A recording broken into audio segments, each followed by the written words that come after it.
Well, election campaigns have introduced some famous and controversial characters to our screens. Over the years, we've brought you the Worm, the political dead ducks, and of course the dreaded Shredder. But Laurie Oakes, you're merciless. You've got a new way to farewell the losers in this. This is the beauty. Tonight they go down the Gurgler. All the losers go down the Gurgler. The Shredder was fun, I think, and you need a bit of fun on election night. But this Gurgler is terrific. I don't think the Labor Party will enjoy watching it, but the majority of Queensland voters will. Speaking of that, let's come back and have a look at that. But the Gurgler is about to get busy again. Let's, Laurie loves this. Well, this will certainly show that the Labor Party has lost. I mean, there goes Margaret Keach down the Gurgler again. Karen Struthers down the Gurgler. Kate Jones, very sad seeing her go down the Gurgler. Steve Wettenhall. Listen to the sound effects. Grace down the Gurgler. Yeah, It's if you're in the Labor Party, this is a very emotional experience, I think, watching the Gurgler. Kirsten Lucena.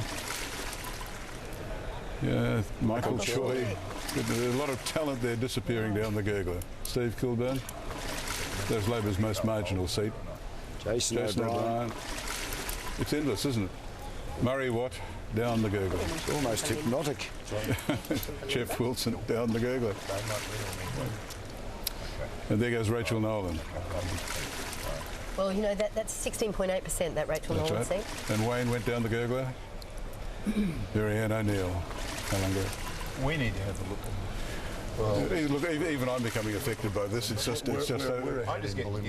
is a long list. It is, isn't it? Logan, Phil Reeves. But it's a lot of talent just disappearing. Yeah, he's very talented, Mark Ryan, and he was very talented. Yeah. So he's the Andrew best and the Fraser brightest. Down the Gurgler. Very happy to see that, Lawrence, aren't you? Well, no. I mean, I think that's right. Certainly. No, look, I mean, I think this is very significant what's happening tonight. It brings an enormous amount of responsibility, but it just goes to show the anger that was in the electorate, that underscored what people have been wanting to do for a long time, basically since the last election. They've consolidated behind Campbell Newman, and they've clearly delivered this message. Now, as I said, it becomes a lot of responsibility for us. But when you look at those just going down the Gurgler, I mean, I'm just thinking there's probably 6 seats that at this stage, and Peter Beattie, you'd have your fingers crossed. I mean, if Annabelle wins South Brisbane, Balimba, and we should look at that, but Rockhampton, Bundamba, Inala and Woodridge. And I thought the LNP, in fact, was ahead of Chris Foley, so I've asked to have a look at Maryborough when we've done the Battlegrounds. OK, well, let's do that because it gives us an overview in some of these regions as how the picture's changing. Well, let's have a look at the Gold Coast to begin with, Andrew. The Labor Party has to win seats on the Gold Coast if it's ever going to be a party of long-term government. I spent a lot of time ensuring we won seats. You've seen them there. We had a number of a few blue seats, they're now all gone. A few red seats, they're now all gone blue. The Labor Party, by the look of it, with the exception, the Labor Party has lost all its seats on the Gold Coast. The Gold Coast is now an LNP stronghold, and that's going to be one of the areas where the Labor Party has to rebuild.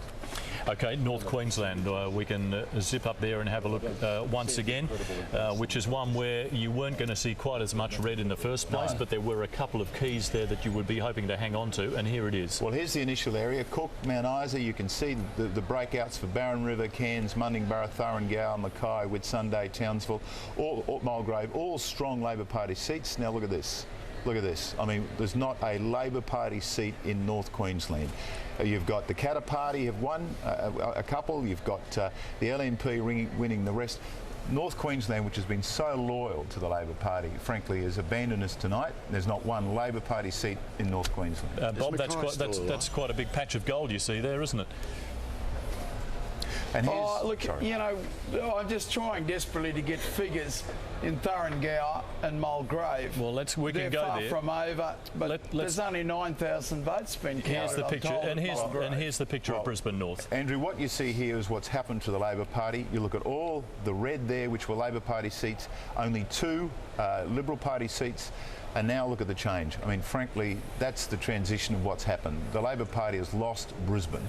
That is just a staggering result. We've left with Balimba. Lytton we need to have a look at a little bit later to see where the number is. We haven't looked at that tonight, but there you go. North of the river, Lytton and Balimba are south of the river. North of the river has gone blue. Well, here's south. South of the river, you've got, again, dominant by the Labor Party prior to the election, and now it's all gone blue. You've got South Brisbane, you've got 1 seat.